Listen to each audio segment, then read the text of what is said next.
நமஸ்காரம். 1000 நாமங்கள் 1000 கதைகள் 256வது திருநாமம் சித்தி சாதனாய நமக. திருவரங்கத்தில் வாழ்ந்த அழகிய மணவாள தாசர் என்னும் மகான் தமது சீடர்களை அழைத்து கொண்டு திருமலை யாத்திரை சென்றார். அடியார்கள் எல்லோரும் ஒன்று சேர்ந்து ஒரே குரலில் கோவிந்தா கோவிந்தா என்று கோஷமிட்டபடி 7 மலைகளையும் ஏறி சென்று மலையப்பனை தரிசித்துவிட்டு திருவரங்கத்துக்கு திரும்பினார்கள். அப்போது அழகிய மணவாள தாசரின் நண்பர் ஒருவர் அவரிடம், சுவாமி, திருமலைக்கு தாங்கள் சென்றிருந்ததாக தங்கள் சீடர்கள் மூலம் கேள்விப்பட்டேன். அதிகமான கூட்டம் இருந்தபடியால் ஜருகண்டி என்று சொல்லி உங்களை எல்லாம் விரைவாக அனுப்பிவிட்டார்களாமே. உங்களால் மலையப்ப சுவாமிக்கு முன் ஒரு நிமிடம் கூட நின்று தரிசிக்க முடியவில்லையாமே. இவ்வளவு தூரம் நீங்கள் நடந்து சென்றது பயனில்லாமல் போய்விட்டதே என்று சொன்னார். அழகிய மணவாள தாசரோ, நண்பரே, மலையப்பனை தரிசிக்கும் நேரத்தில் உயர்ந்த ஆன்மீக ஆனந்தத்தை நாம் பெறுகிறோம் என்பதில் ஐயமில்லை. ஆனால் அவனை தரிசிக்க செல்லும் போது அடியார்கள் அனைவரும் ஒன்று கூடி கோவிந்தா கோவிந்தா என்று அவனுடைய திருநாமத்தை சொல்லிக்கொண்டு 7 மலைகளையும் நடந்தே ஏறி செல்கிறோம் அல்லவா. அப்போது உண்டாகிற ஆனந்தத்துக்கு மலையப்பனை தரிசிக்கும் ஆனந்தம் கூட நிகராகாது என்றே சொல்லலாம்.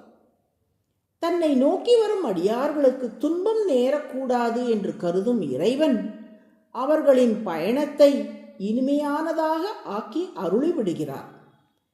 எங்கள் இலக்கை விடவும் எங்கள் பயணமே இனிதாக இருந்தபடியால் எங்கள் யாத்திரையின் பயன் நிறைவேற்றிவிட்டது என்று கூறினார் அழகிய மணவாளதாசர். மேலும் ஒவ்வொரு ஜீவாத்மாவும் மோட்சம் அடைகையில் வைகுண்டத்தை நோக்கி செல்லும் பயணத்தில் அவர் பெறுகின்ற ஆனந்தமானது வைகுண்டத்தில் இறைவனை அனுபவித்து பெறுகின்ற ஆனந்தத்தை விடவும் அதிகமாக இருப்பது போன்ற தோற்றம் ஏற்படும் என்று சாஸ்திரங்கள் சொல்லுகின்றன.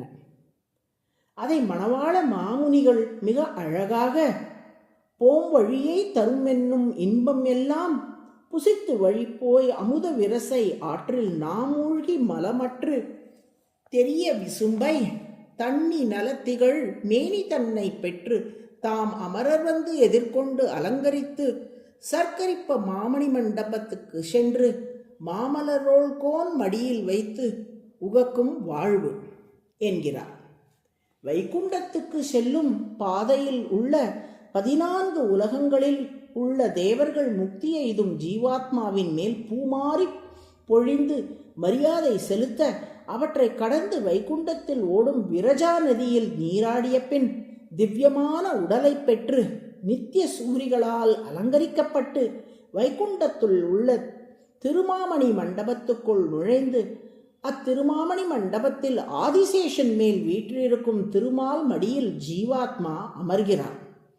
இந்த பயணத்தை நினைத்து பார்க்கும் போதே முக்தியில் பெறும் ஆனந்தத்தை விட உயர்ந்த ஆனந்தத்தை பெற முடிகிறதல்லவா.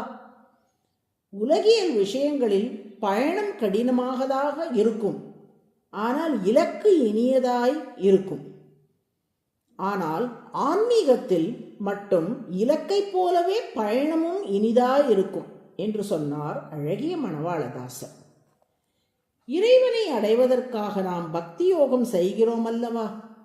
அந்த பக்தி யோகத்தில் இறைவனை தியானிக்கும் போது நாம் பெறக்கூடிய ஆனந்தமானது அந்த தியானத்தின் பலனான இறை அனுபவத்தை போலவே இனிமையானதாக இருக்கும். எனவே இறை தியானத்தை பொறுத்தவரையில் அந்த தியானமும் இனியது, அதன் பலனும் இனியது.